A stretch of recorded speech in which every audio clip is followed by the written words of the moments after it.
Welcome to It Depends, a sales tax podcast by TaxConnex. I'm your host, Brian Greer. Sales and use tax can be confusing and very overwhelming, but it doesn't have to be. Whether you work in industry or at a CPA firm, or just someone who wants to stay informed about the latest sales tax laws, we've got you covered. Periodically, we'll explore different aspects of sales tax. So whether you're a tax pro or a novice, tune in and join us as we attempt to simplify the complexity of the sales tax world. This is It Depends, because with sales tax, there's rarely just one answer, and often that's our answer to many questions. It just depends.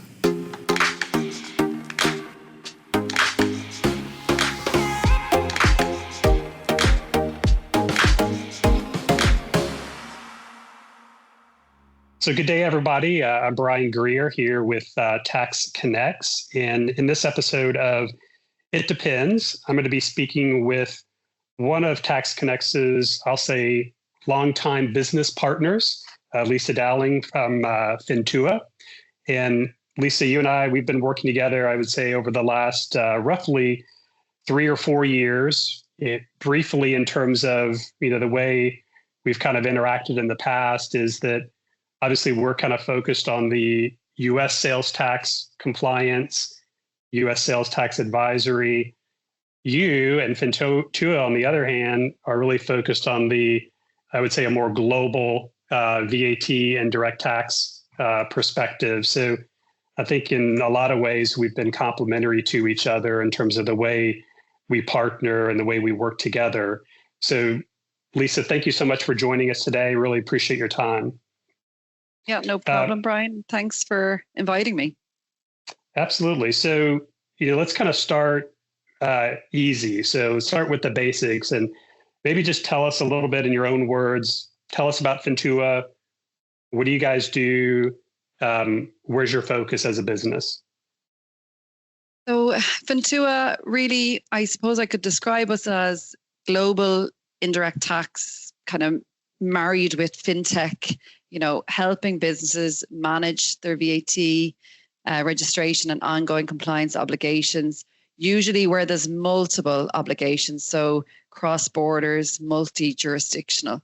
So what we've always tried to do as a business is to take what's very complex, like tax and VAT in general, different rules, different countries, just constant change, and try to simplify that using technology and also expertise. So expertise is a big focus of ours. So, whether it's the VAT compliance element, which is our focus, our origins are in VAT recovery. And so we've progressed into VAT compliance, but also now we have this wave of e-invoicing that we have to incorporate into our solution.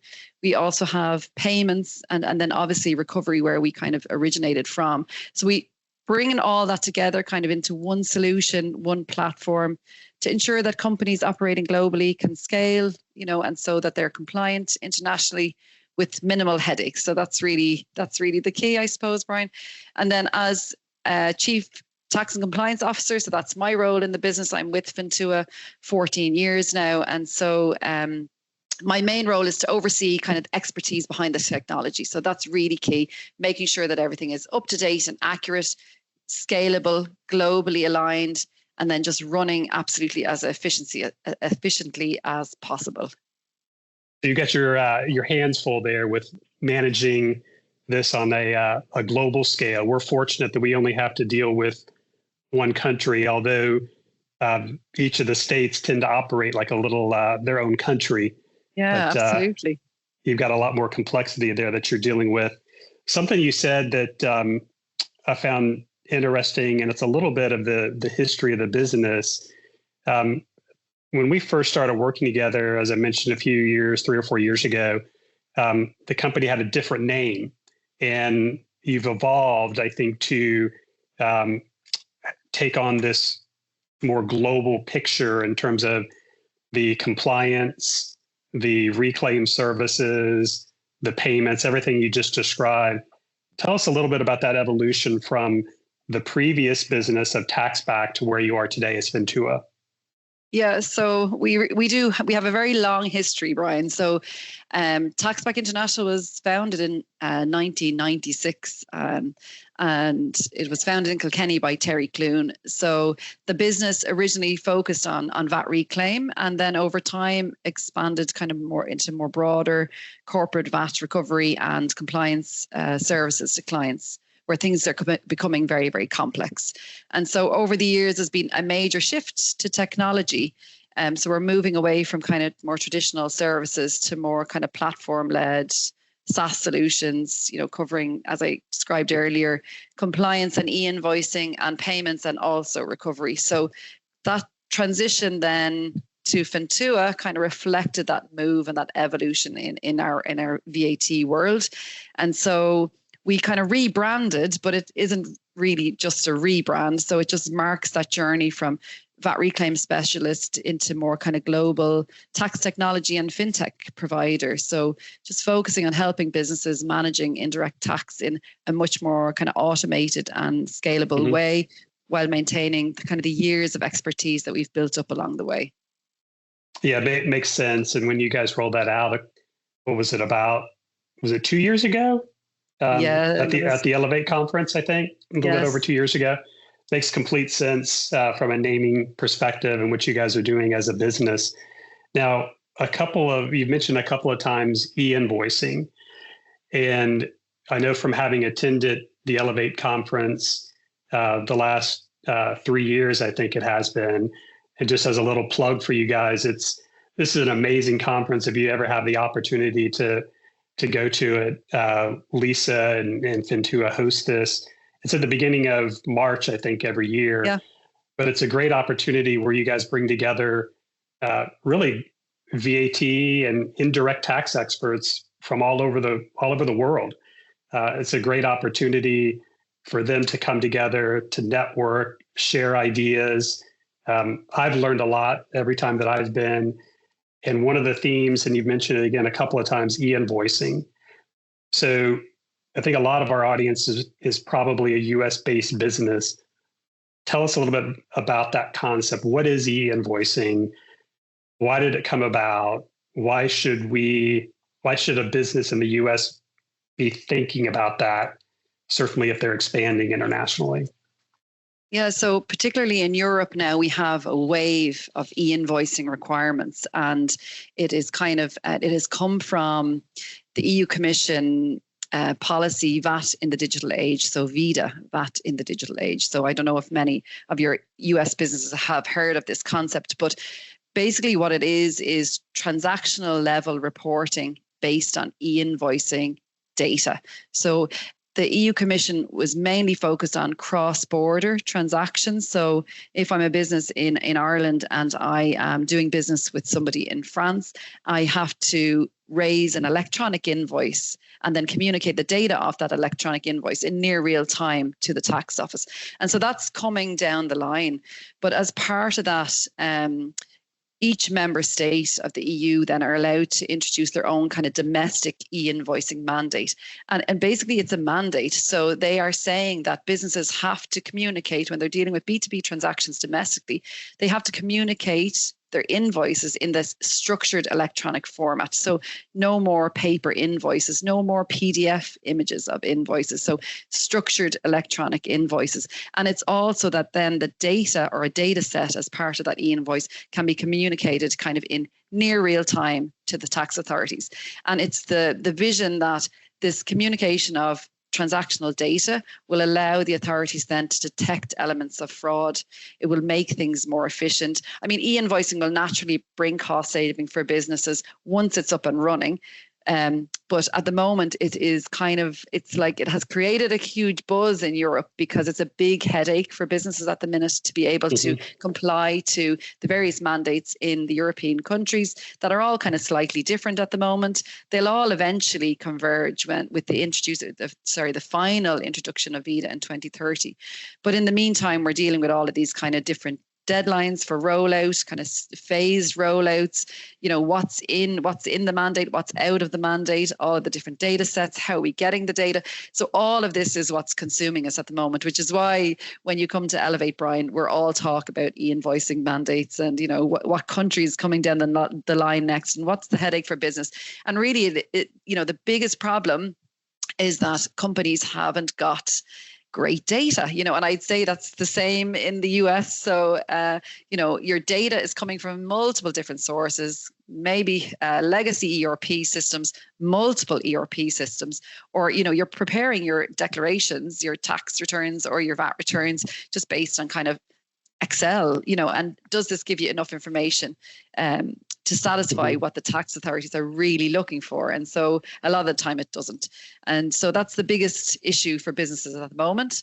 But that e-invoicing situation is all to give the tax authorities this real-time reporting of transactional, granular level detail that they never had before.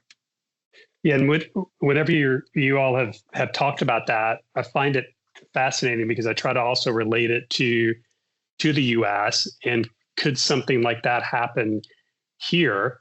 And I start to look at, quite frankly, in addition to some of the data issues and data challenges that companies have, I think, quite frankly, our taxing regime, a lot of the taxing authorities are very, very antiquated here in the US from a technology perspective. And to try to support something like this, I think it would be very challenging to do in the US.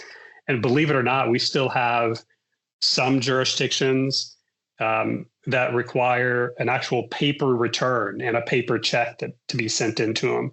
They're not online in any capacity. So it's interesting to try to contrast what is happening in the EU and the UK. But yes, it's definitely a hot topic.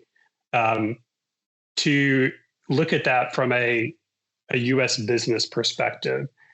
So I start to conduct business in the EU or the UK. Do I have to worry about these e-invoicing requirements as a US business, or is it more for businesses specifically located in those regions that are required to adhere to this? So at the moment, most of the e-invoicing mandates requirements will focus on established businesses. So you'd have to have an establishment in the country to come under the e-invoicing mandates.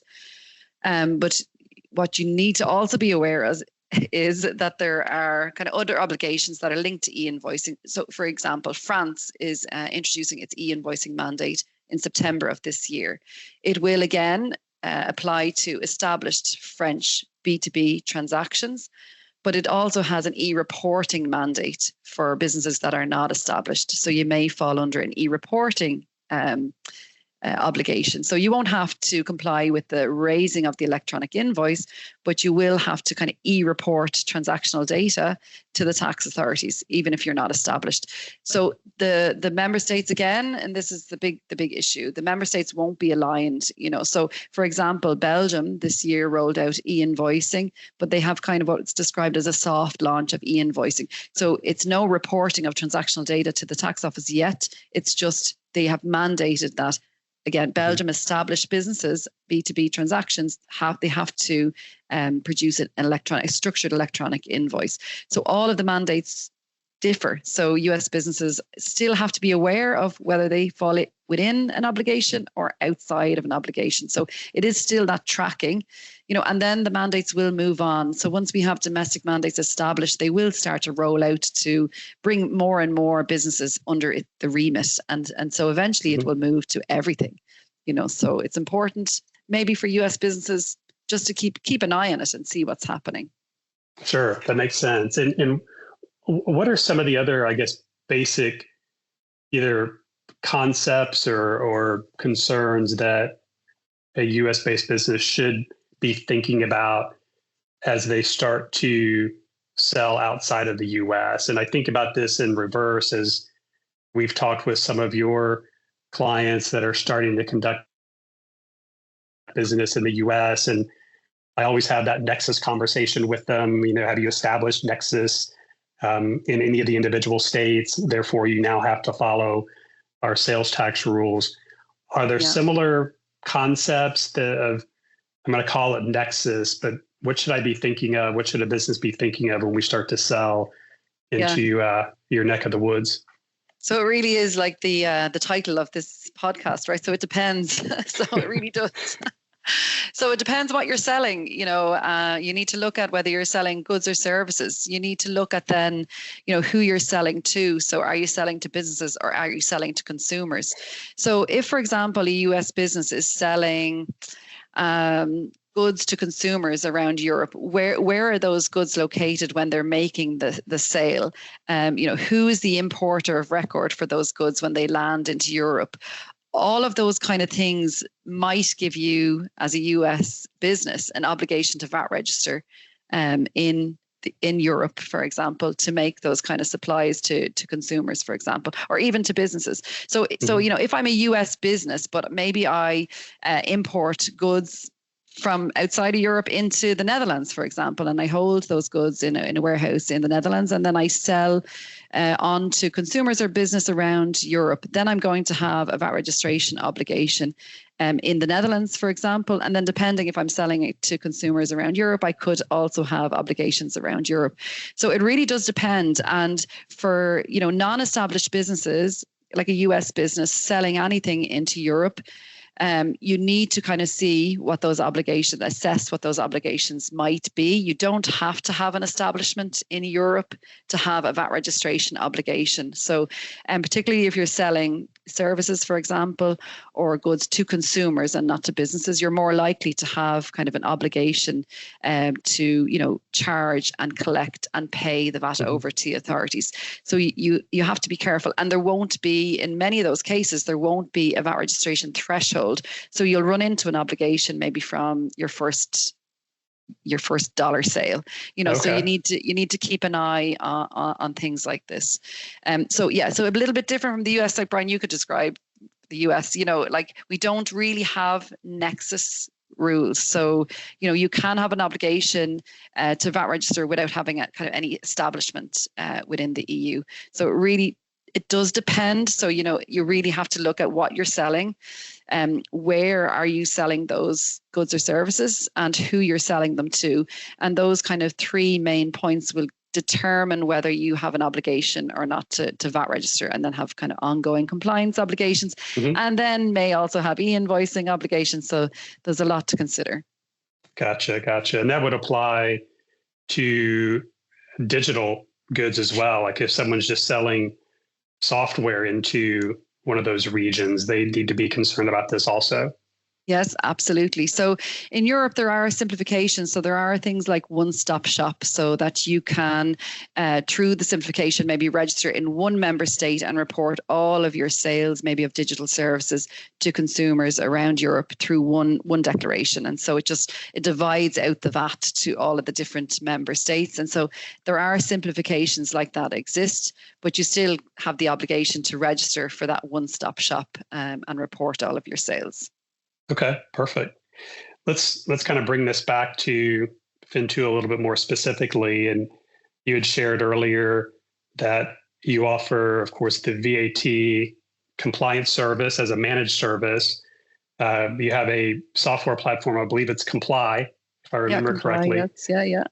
And Comply is your software technology that you use to manage the VAT compliance for companies, but that's also available as a software solution if they want to, I guess, self-service themselves. Yeah. You got the e-invoicing, the payments, the VAT reclaim.